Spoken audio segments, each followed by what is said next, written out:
अस्सलाम वालेकुम, मैं तारक सानी ते तुसी देख रहे हो मेरा यूट्यूब चैनल रैबर इंटरटेनमेंट प्लस। सुल्ताना दी ब्लैक एंड वाइट दौर की बड़ी ही जबरदस्त फिल्म लैके तुहाडी खिदमत विच हाज़र हो रहे हैं ते उस फिल्म का नाम है पहला वार।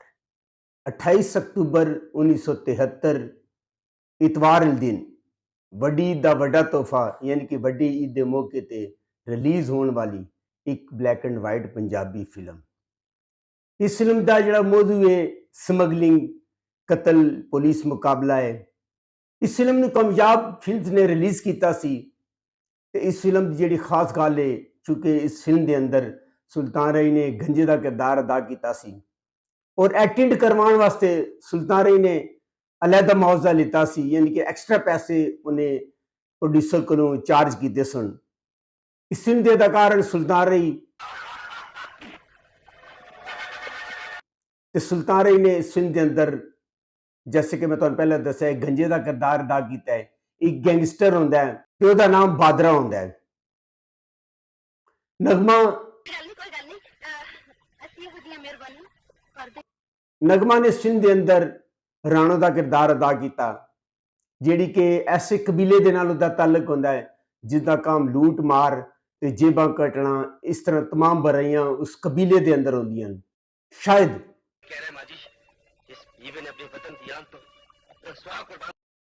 शायद ने फिल्म के अंदर नासिर का किरदार अदा किया है जिहड़ा कि सुल्तान रई दा विछड़िया वीर होंदा है और बचपन विच वो आपस विच हर फिल्म की तरह विछड़ जाते हैं।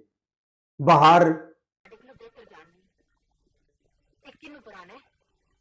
ने इस फिल्म के अंदर सुल्तान रई ते शहद की मां का किरदार अदा किया है जिस तू बादरा सुल्तान रई बचपन विच विछड़ जाता है।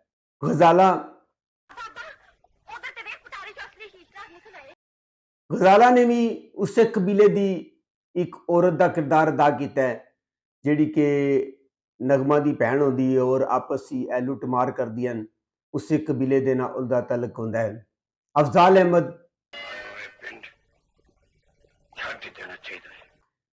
अफजाल अहमद ने इस फिल्म के अंदर नगमा ते प्यो का किरदार अदा किया है और उस कबीले का एक सरदार होंदा है जिसका काम लुटमार होंदा है और बचपन विच सुल्तान रई नूं लैके चला जाता है। सुल्तान रई एक जिहड़ी नहर होंदी ओहदी डुब रहा होंदा है उत्थों कड्ढदा है उहनूं नाल लैके जांदा है और यह सारा जिहड़ा मंजर है वो अक्कू देख रहा उन्हें। दिलजीत मिर्जा दिलजीत मिर्जा ने इस फिल्म के अंदर अक्कू का किरदार अदा किया है जिहड़ा कि चौधरी गैरतुल्ला दा मुंशी होंदा है और सारे बुरे कमां दा ओहदा शरीक होंदा है। सलीम नासर ने इस फिल्म के अंदर विलन का किरदार अदा किया है जिहड़ा कि गैर कानूनी काम करता है, स्मगलिंग करता है और उस पिंड का चौधरी भी होंदा है, उसका नाम चौधरी गैरतुल्ला होंदा है। अली इजाज ने इस फिल्म के अंदर नासिर के दोस्त का किरदार अदा किया है जिहड़ा कि पिंड ही रहिंदा है, नासिर शहर विच होंदा है। ताया बरकत ताया बरकत ने इस फिल्म के अंदर नासिर के मुंशी का किरदार अदा किया है। जहांगीर मुगल ने इस फिल्म के अंदर थोड़ा जिहा उहदा काम है और एक गैंगस्टर का किरदार अदा किया है। शहनवाज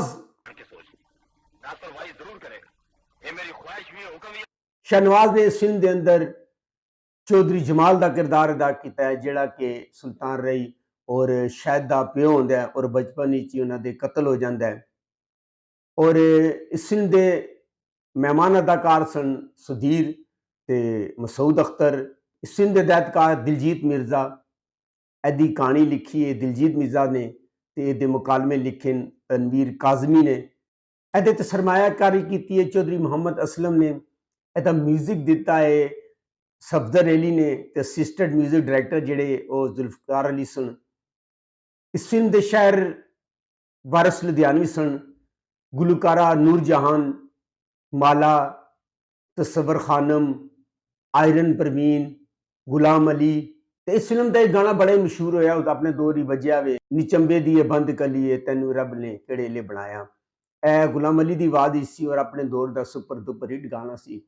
जैसे कि मैं तुहानू दस्सिया कि यह जिहड़ी टोटल जदों कहानी स्टार्ट होंदी है एक जमीन का खिता होंदा है ਇੱਕ ਜ਼ਮੀਨ ਦਾ ਹਿੱਸਾ ਹੁੰਦਾ ਹੈ ਜਿਹੜਾ ਕਿ ਸਰਹੱਦੀ ਇਲਾਕੇ ਦੇ ਬਿਲਕੁਲ ਬਾਰਡਰ ਉਤੇ ਯਾਨੀ ਕਿ ਵਾਕਿਆ ਹੁੰਦਾ ਹੈ। ਔਰ ਸਮਗਲਰਾਂ ਵਾਸਤੇ ਸਭ ਤੋਂ ਬਿਹਤਰੀਨ ਟੋਟਾ ਹੁੰਦਾ ਜਦੋਂ ਆਰਾਮ ਨਾਲ ਸਮਗਲਿੰਗ ਕਰ ਸਕਦੇ ਨੇ। ਜਦੋਂ ਚਾਰੇ ਪਾਸੇ ਬਾਰਡਰ ਪੁਲਿਸ ਜਿਹੜੀ ਹੁੰਦੀ ਹੈ ਸਰਹੱਦੀ ਇਲਾਕਿਆਂ ਦੀ, ਉਹ ਜਦੋਂ ਚਾਰੋਂ ਪਾਸੇ ਨਾਕੇ ਲਗਾ ਦਿੰਦੀ ਹੈ ਤੇ ਚੌਧਰੀ ਜਮਾਲ ਦਾ ਜਿਹੜਾ ਟੋਟਾ ਹੁੰਦਾ ਹੈ ਉੱਥੋਂ ਸਮਗਲਰ ਬੜੀ ਆਸਾਨੀ ਦੇ ਨਾਲ ਸਮਗਲਿੰਗ ਕਰਦੇ ਨੇ। ਔਰ ਉਹਨਾਂ ਦੇ ਰਸਤੇ ਜਿਹੜੀ ਸਭ ਤੋਂ ਵੱਡੀ ਰੁਕਾਵਟ ਹੁੰਦੀ ਹੈ ਉਹ ਚੌਧਰੀ ਜਮਾਲ ਹੁੰਦੀ ਹੈ। ਜਮਾਲ ਜਿਹੜਾ ਹੁੰਦਾ ਹੈ ਉਹ ਸਮਗਲਿੰਗ ਨੂੰ ਸਖਤ ਨਾਪਸੰਦ ਕਰਦਾ ਹੈ। ਔਰ ਚੌਧਰੀ ਗੈਰਤੁल्ला ਜਿਹੜਾ ਸਲੀਮ ਨਾਸਰ ਹੁੰਦਾ ਹੈ ਉਹ ਜਾਣਦਾ ਹੈ ਔਰ ਉਹਦੇ ਕੋਲ ਜ਼ਮੀਨ ਖਰੀਦਣ ਦੀ ਕੋਸ਼ਿਸ਼ ਕਰਦਾ ਹੈ, ਲੇਕਿਨ ਚੌਧਰੀ ਜਮਾਲ ਜ਼ਮੀਨ ਵੇਚਣਾ ਨਹੀਂ ਚਾਹੁੰਦਾ। ਇਸ ਤਨਾਬ ਦੇ ਜਿਹੜਾ ਹੁੰਦਾ ਹੈ ਉਹ ਗੈਰਤੁल्ला ਉਸ ਨੂੰ ਕਤਲ ਕਰ ਦਿੰਦਾ ਹੈ ਤੇ ਉਹਦੇ ਪੁੱਤਰ ਨੂੰ ਨਹਿਰ ਵਿੱਚ ਸੁੱਟ ਦਿੰਦਾ।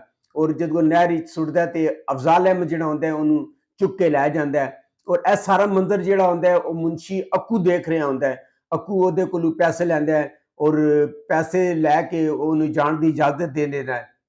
ਸੁਲਤਾਨ ਰਣਜੀਤ ਸਿੰਘ ਦੇ ਅੰਦਰ ਬਾਦਰੇ ਦਾ ਕਿਰਦਾਰ ਅਦਾ ਕੀਤਾ ਜਿਹੜਾ ਬਚਪਨ ਵਿੱਚ ਆਪਣੇ ਮਾਂ ਤੇ ਆਪਣੇ ਭਰਾ ਕੋਲੋਂ ਵਿਛੜ ਜਾਂਦਾ ਹੈ ਔਰ ਉਹ ਉਸ ਕਬੀਲੇ 'ਚ ਪਲਦਾ ਹੈ ਜਿਸ ਕਬੀਲੇ ਦਾ ਜਿਹੜਾ ਕੰਮ ਹੁੰਦਾ ਹੈ ਲੁੱਟ ਮਾਰ ਹੁੰਦਾ ਹੈ ਔਰ ਗੁੰਡਾਗਰਦੀ ਹੁੰਦਾ ਹੈ। ਔਰ ਇੱਕ ਗੈਂਗਸਟਰ ਦਾ ਕਿਰਦਾਰ ਸੁਲਤਾਨ ਰਣੀ ਨੇ ਅਦਾ ਕੀਤਾ ਔਰ ਗੰਜੇ ਦਾ ਕਿਰਦਾਰ ਅਦਾ ਕੀਤਾ ਔਰ ਇਸ ਗੈਟਅਪ ਵੀ ਸੁਲਤਾਨ ਰਣੀ ਬੜਾ ਜੰਮਿਆ। ਔਰ ਨਾਸਰ ਦਾ ਕਿਰਦਾਰ ਅਦਾਕਾਰ ਸ਼ਹਿਦ ਨੇ ਅਦਾ ਕੀਤਾ ਹੈ ਜਿਹੜਾ ਆਪਣੇ ਪਿਓ ਦੇ ਕਤਲ ਤੋਂ ਬਾਅਦ ਉਹਨੂੰ ਮਾਂ ਜਿਹੜੀ ਬਾਹਰ ਬੇਗਮ ਹੁੰਦੀ ਹੈ ਉਹ ਸ਼ਹਿਰ ਲੈ ਕੇ ਚਲੀ ਜਾਂਦੀ ਹੈ, ਉਹਨੂੰ ਪੜਾ ਕੇ ਲਿਖਾ ਕੇ ਇੱਕ ਅੱਛਾ ਇਨਸਾਨ ਬਣਾਉਂਦੀ ਹੈ। ਪਰ ਜਦੋਂ ਨਾਸਰ ਨੂੰ ਪਤਾ ਚੱਲਦਾ ਹੈ ਕਿ ਉਹਦੇ ਪਿਓ ਨੂੰ ਜ਼ਮੀਨ ਦੀ ਖਾਤਰ ਕਤਲ ਕੀਤਾ ਗਿਆ ਔਰ ਉਹਦੀਆਂ ਜ਼ਮੀਨਾਂ ਤੇ ਕਬਜ਼ਾ ਕੀਤਾ ਗਿਆ ਤਾਂ ਉਹ ਵਾਪਸ ਪਿੰਡ ਆਉਣ ਦੀ ਜ਼ਿੱਦ ਕਰਦਾ ਹੈ ਔਰ ਜ਼ਿੱਦ ਤੋਂ ਬਾਅਦ ਮਾਂ ਉਹਦੀ ਮੰਨ ਜਾਂਦੀ ਹੈ।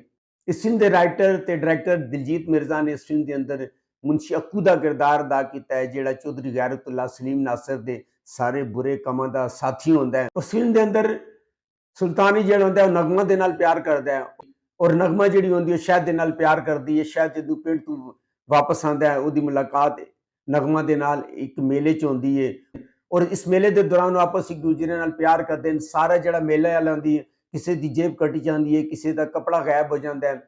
ਪਰ ਅਫਜ਼ਾਲ ਅਹਿਮਦ ਜਿਹੜਾ ਨਾ ਉਹ ਪਰੇਸ਼ਾਨ ਹੁੰਦਾ ਹੈ ਕਿਉਂਕਿ ਉਹਦਾ ਖਿਆਲ ਹੁੰਦਾ ਹੈ ਕਿ ਇਸ ਮੇਲੇ ਦੀ ਕਮਾਈ ਤੋਂ ਬਾਅਦ ਉਹ ਆਪਣੀ ਧੀ ਦੀ ਰੁਖਸਤੀ ਕਰੇਗਾ।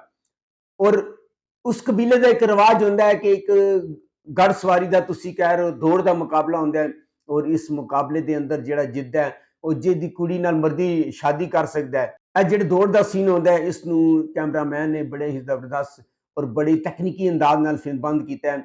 ਸੁਲਤਾਨ ਰਣੀ ਨੇ ਇਸ ਫਿਲਮ ਦੇ ਅੰਦਰ ਬੜਾ ਹੀ ਅੱਛਾ ਕੰਮ ਕੀਤਾ ਔਰ ਗੈਂਗਸਟਰ ਦੇ ਕਿਰਦਾਰ ਵਿੱਚ ਬੜੀ ਜ਼ਬਰਦਸਤ ਐਕਟਿੰਗ ਕੀਤੀ ਹੈ। ਔਰ ਬਾਰ ਬੇਗਮ ਔਰ ਜਦੋਂ ਸ਼ਹਿਦ ਤੇ ਉਹਦਾ ਟਕਰਾਅ ਹੁੰਦਾ ਹੈ ਉਹਦੇ ਘਰ ਜਾਂਦਾ ਹੈ ਉਹ ਮਾਂ ਨੂੰ ਧਮਕੀ ਦਿੰਦਾ ਹੈ। ਇਸ ਸੀਨ ਦੇ ਅੰਦਰ ਸੁਲਤਾਨ ਰਣੀ ਨੇ ਬੜੀ ਜ਼ਬਰਦਸਤ ਐਕਟਿੰਗ ਕੀਤੀ ਹੈ। ਉਹਨੂੰ ਵੇਖ ਕੇ ਜਿਹੜੇ ਮਾਂ ਪਰੇਸ਼ਾਨ ਹੋ ਜਾਂਦੀ ਹੈ ਔਰ ਇਸ ਫਿਲਮ ਦਾ ਕੁਝ ਚੰਦ ਕਿੱਸਾ ਜਿਹੜਾ ਨਾ YouTube ਤੇ ਪਿਆ ਹੋਇਆ ਤੁਸੀਂ ਜਾ ਕੇ ਵੇਖ ਸਕਦੇ ਹੋ। ਬਹਰਹਾਲ ਇਹ ਫਿਲਮ ਬੜੀ ਜ਼ਬਰਦਸਤ ਹੈ ਔਰ ਅੱਛੀ ਫਿਲਮ ਸੀ ਦਿਲਜੀਤ ਮਿਰਜ਼ਾ ਦੀ। ਅਗਰ ਤੁਹਾਨੂੰ ਮੇਰੀ ਮਾਲੂਮਾਤ ਅੱਛੀ ਲੱਗੀ ਹੋਵੇ ਮੇਰੇ ਚੈਨਲ ਨੂੰ ਲਾਈਕ ਕਰੋ, ਸਬਸਕ੍ਰਾਈਬ ਕਰੋ ਤੇ ਸ਼ੇਅਰ ਕਰੋ ਤੇ ਨੈਕਸਟ ਵੀਡੀਓ ਤੱਕ ਰੱਬ ਰਾਖਾ।